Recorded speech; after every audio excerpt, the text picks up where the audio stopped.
Bismillahirrahmanirrahim. Kita pada kesempatan ini akan membahas dua bagian, yaitu bagian kesimpulan dan kemudian daftar pustaka. Sebagaimana pada materi-materi sebelumnya, di sini terutama diambilkan juga dari template laporan tugas akhir Fakultas Informatika. Sebelumnya di sini mengingatkan kembali tentang bagian-bagian yang biasa terdapat pada sebuah artikel ilmiah, termasuk laporan tugas akhir yang ada di Fakultas Informatika ya. Kita lihat di sini secara garis besar dapat dikatakan bahwa ada 3 bagian. Yang pertama adalah bagian header, kemudian bagian bodinya ya. Kemudian yang paling bawah ada ada footernya. Ya, dapat dikatakan seperti itu. Di mana untuk footer di sini terutama untuk laporan tugas akhir biasanya ada juga lampiran ya. Jadi ada setelah daftar pustaka ya, setelah daftar pustaka biasanya juga ada lampiran.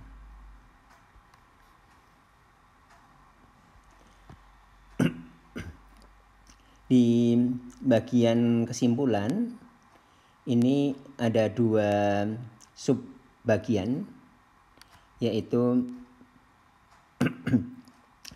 kesimpulan itu sendiri, kemudian yang kedua adalah saran atau future work. Yang keduanya biasanya dituliskan dalam poin-poin atau paragraf-paragraf, tetapi sebaiknya dituliskan dalam bentuk paragraf-paragraf ya, sehingga akan lebih memudahkan pembaca untuk memahami karena informasinya mengalir dengan lebih enak. Di bagian kesimpulan ini terutama berisi apa yang sudah dikerjakan serta hasil utama dan apa makna pentingnya. Jadi hasil utamanya, kemudian apa makna penting dari yang sudah kita kerjakan ya. Yang perlu diingat, ini sangat penting, bahwa kesimpulan diambil dari hasil pengujian. Dari hasil pengujian dan analisis hasil pengujian, sehingga tidak ada di kesimpulan yang kita buat yang isinya dari teori ataupun misalnya dari logika kita semata saja. Jadi harus dari hasil pengujian ataupun analisis hasil pengujian yang sudah kita tuliskan di bagian sebelumnya, yaitu bagian evaluasi atau hasil pengujian dan analisis hasil pengujian. Seperti sudah kita bicarakan di pertemuan-pertemuan sebelumnya, bahwa tulisan kita itu harus nyambung ya, jadi harus selaras antara bagian satu dengan bagian yang lainnya. Demikian juga di sini bahwa kesimpulan itu ada kaitannya dengan bagian sebelumnya. Jadi selaras dengan tujuan dan juga abstrak ya. Ya, seperti sebelumnya sudah kita bicarakan bahwa pengujian dan analisisnya itu harus sesuai dengan tujuan. Jadi pengujian dan analisisnya itu harus sesuai dengan tujuan penelitian atau tujuan tugas akhir, sehingga kesimpulan yang ditulis juga harus selaras dengan tujuannya. Yang perlu diingat juga adalah sesuai dengan keselarasan ini, hasil utama dari eksperimen ya. Jadi hasil utama dari eksperimen dicantumkan di bagian kesimpulan dan abstrak, meskipun penulisannya bisa berbeda. Berbeda itu maksudnya adalah kalau di abstrak biasanya dituliskan dengan eksplisit angka. Ya, angkanya misalkan berapa persen akurasinya, misalkan seperti itu. Kemudian kalau di kesimpulan bisa tidak eksplisit dengan angka.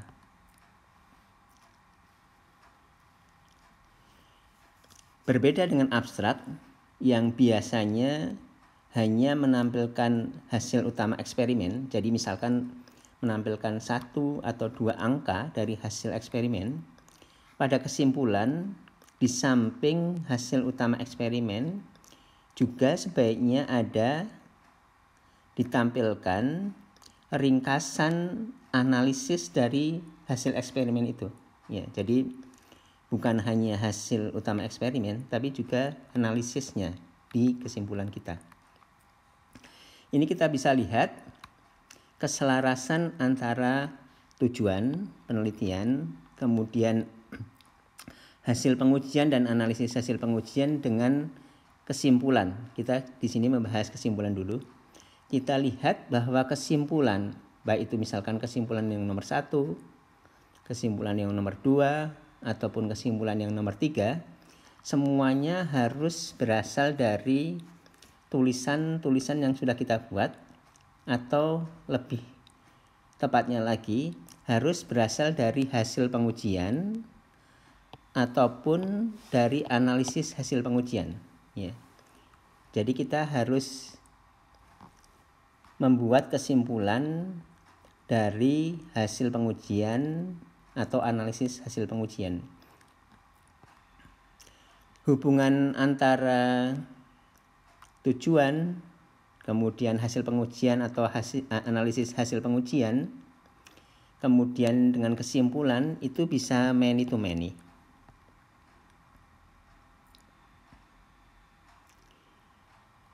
Ya, kita lihat bahwa kesimpulan itu adalah menyimpulkan dari tujuan atau menjawab pertanyaan dari research question, sehingga dapat dikatakan ya bahwa pengujian dan analisis hasil pengujian itu katakanlah dalam tanda petik hanya sebagai perantara.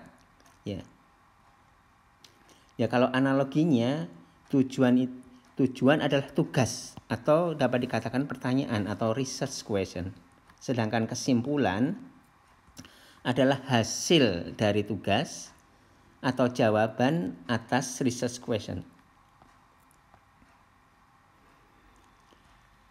Kita dalam membuat laporan atau membuat tulisan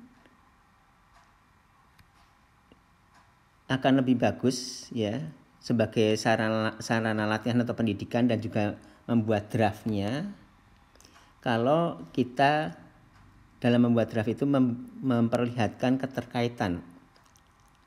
Misalnya kita buat ada ID atau nomor untuk poin-poin tujuan, batasan dan lain-lain, sehingga kita mempunyai misalkan tujuan 1, tujuan 2, batasan 1, batasan 2. Kemudian kita mempunyai atau pertanyaan 1, pertanyaan 2 dan seterusnya, misalkan seperti itu. Kemudian kita gambarkan keterkaitan seperti slide sebelumnya tadi, seperti gambar keterkaitan tadi ya. Bisa juga kemudian kita buat diagram keterkaitan itu di lampiran kita untuk terutama kepentingan kita sendiri atau kalau kita gunakan untuk di sidang tugas akhir. Kemudian bagian kedua atau subbagian kedua dari kesimpulan adalah menggambarkan atau menjelaskan tentang peluang pengembangan dari yang sudah kita buat. Ya. Jadi bagian kesimpulan itu membuat kesimpulan itu sendiri dan kemudian saran atau future work atau peluang pengembangannya. Ya. Saran atau future work merupakan peluang pengembangan atau perbaikan dari penelitian atau termasuk tugas akhir yang telah kita selesaikan.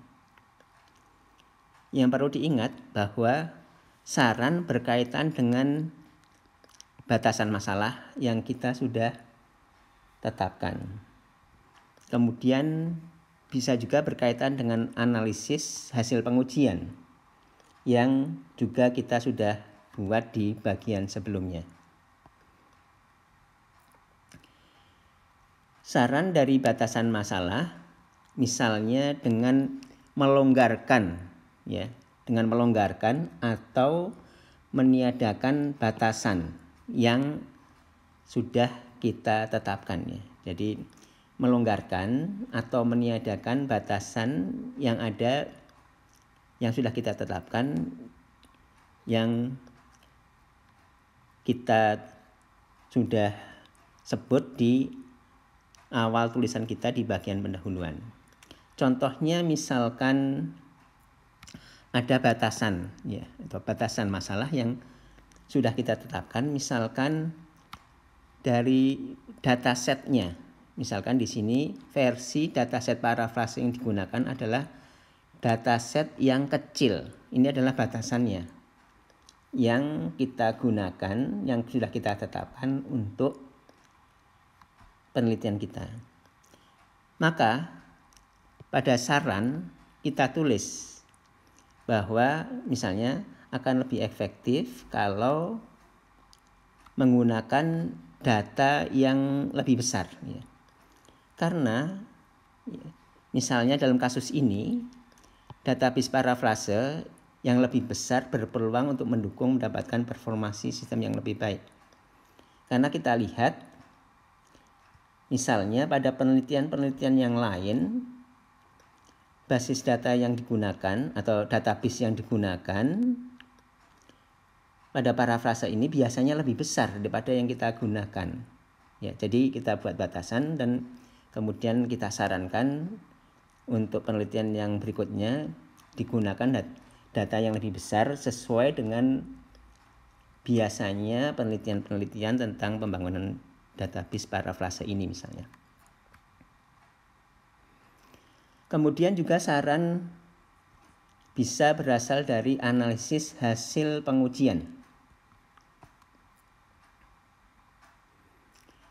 Dengan mencoba menekankan perbaikan pada kelemahan-kelemahan sistem ya. Jadi dari analisis hasil pengujian kita menemukan kelemahan-kelemahan dari sistem misalnya seperti itu, maka kita menyarankan untuk peluang perbaikan ke depannya adalah dengan perbaikan pada kelemahan-kelemahan tersebut. Misalnya pada contohnya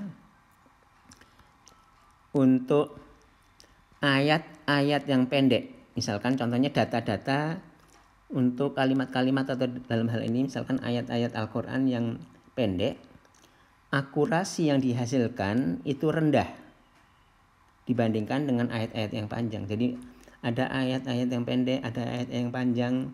Dalam analisisnya ayat yang panjang itu udah cukup bagus ya, bagian-bagian ayat-ayat yang panjang. Kemudian ayat yang pendek akurasinya masih rendah. Oleh karena itu disaran misalnya pada penelitian berikutnya kita sarankan untuk memprioritaskan peningkatan akurasi pada ayat-ayat yang pendek. Karena menurut analisis kita dari hasil pengujian didapatkan bahwa ayat-ayat yang pendek itu akurasinya jauh lebih rendah dibandingkan dengan akurasi pada ayat-ayat yang panjang.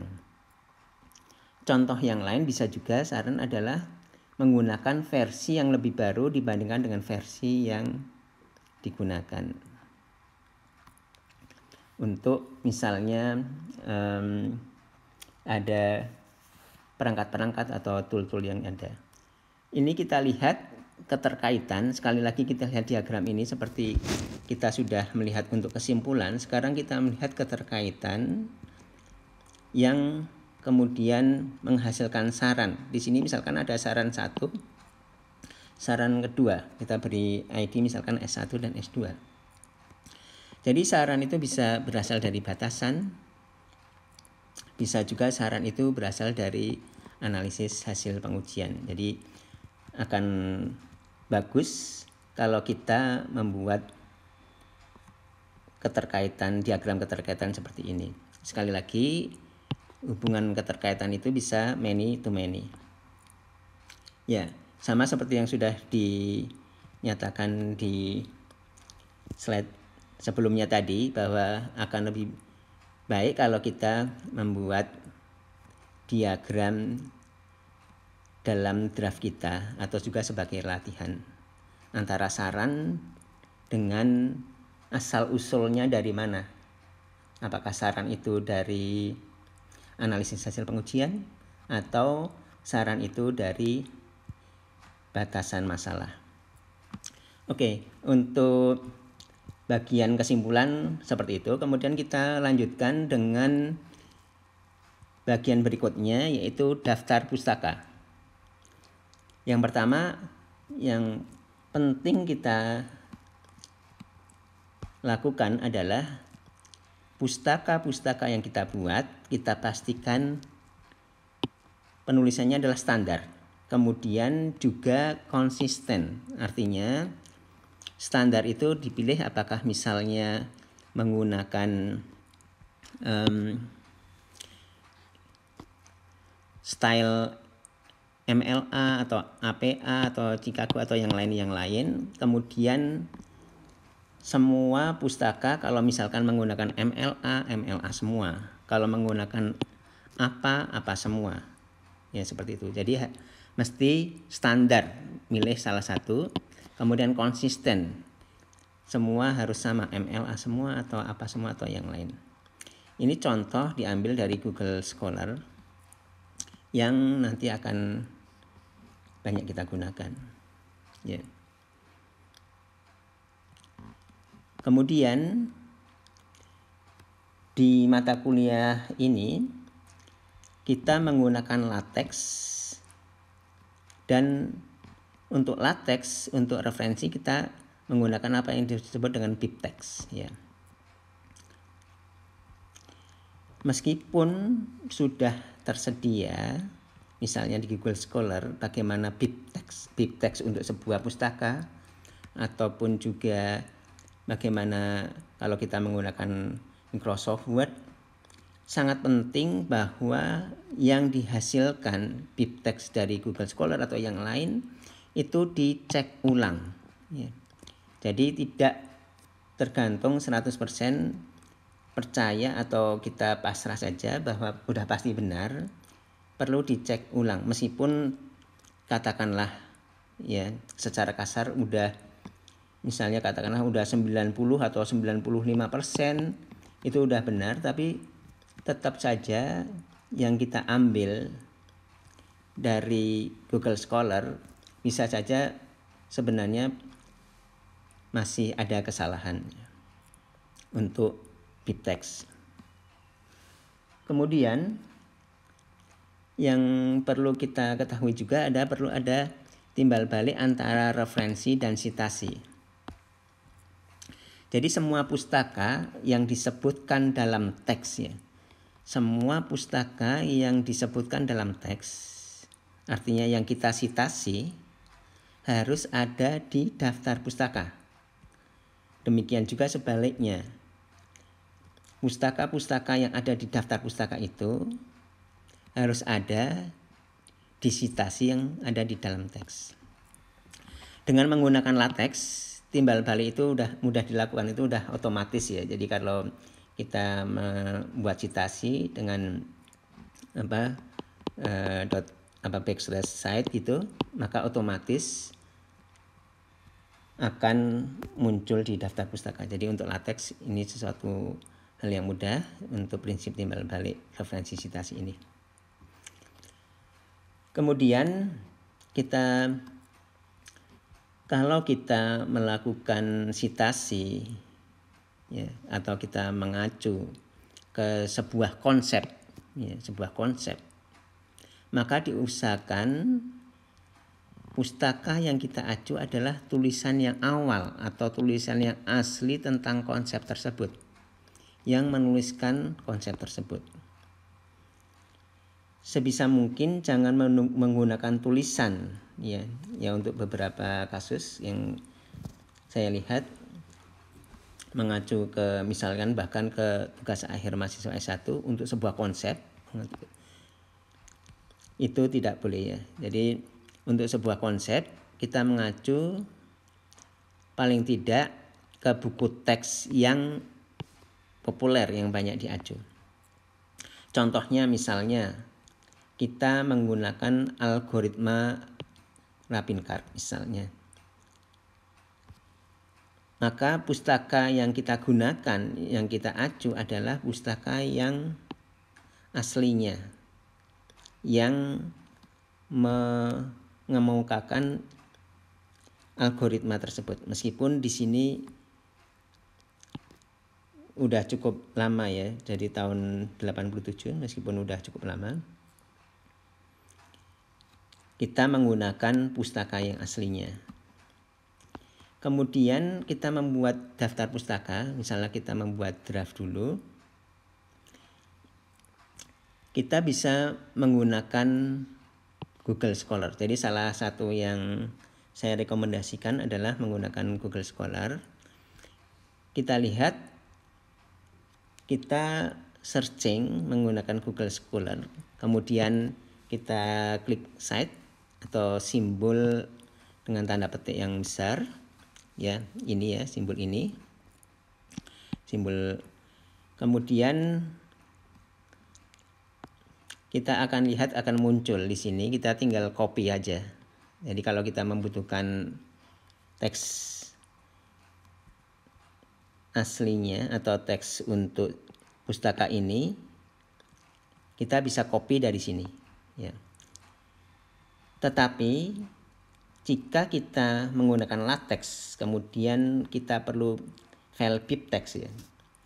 Kita bisa memilih ini, ada BibTeX. Kita tinggal memilih BibTeX di sini.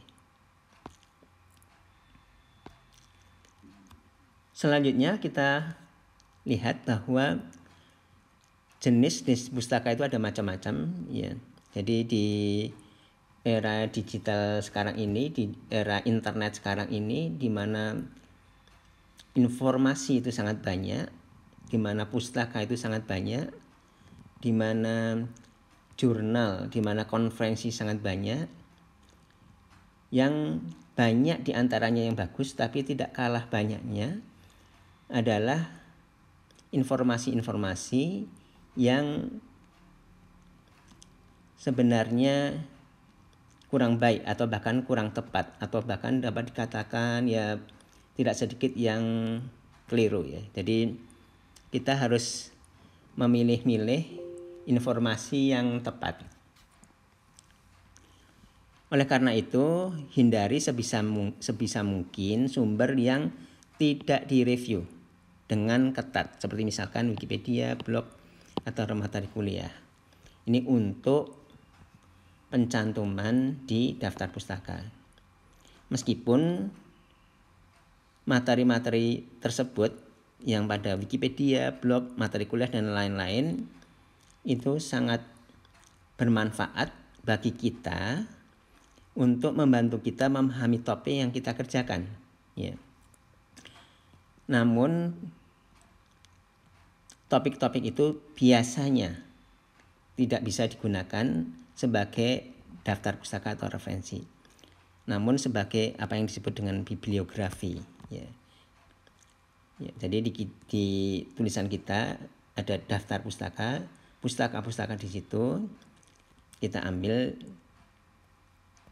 biasanya dari sumber yang sudah direview dengan cukup ketat ya. Ya, kalau bibliografi itu adalah semua sumber yang digunakan untuk proses pengerjaan baik diacu maupun tidak dalam tulisannya. Sedangkan referensi adalah daftar yang diacu. Sehingga sekali lagi sumber informasi atau pengetahuan yang tidak direview dengan ketat seperti misalkan Wikipedia, blog, atau materi kuliah biasanya tidak baik digunakan sebagai pustaka untuk referensi kita ya. Kemudian pustaka yang berupa hasil tugas akhir dari mahasiswa S1 yang sudah selesai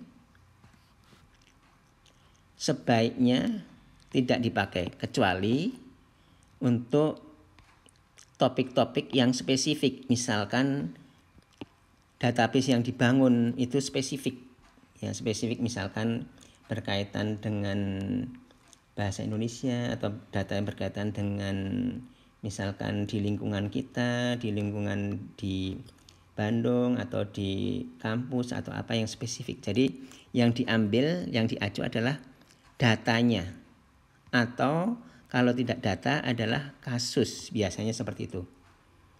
Kalau kita menggunakan hasil tugas akhir S1 biasanya seperti itu. Jadi datanya atau kasusnya yang memang itu spesifik. Misalnya kita meneruskan tugas akhir yang sudah selesai.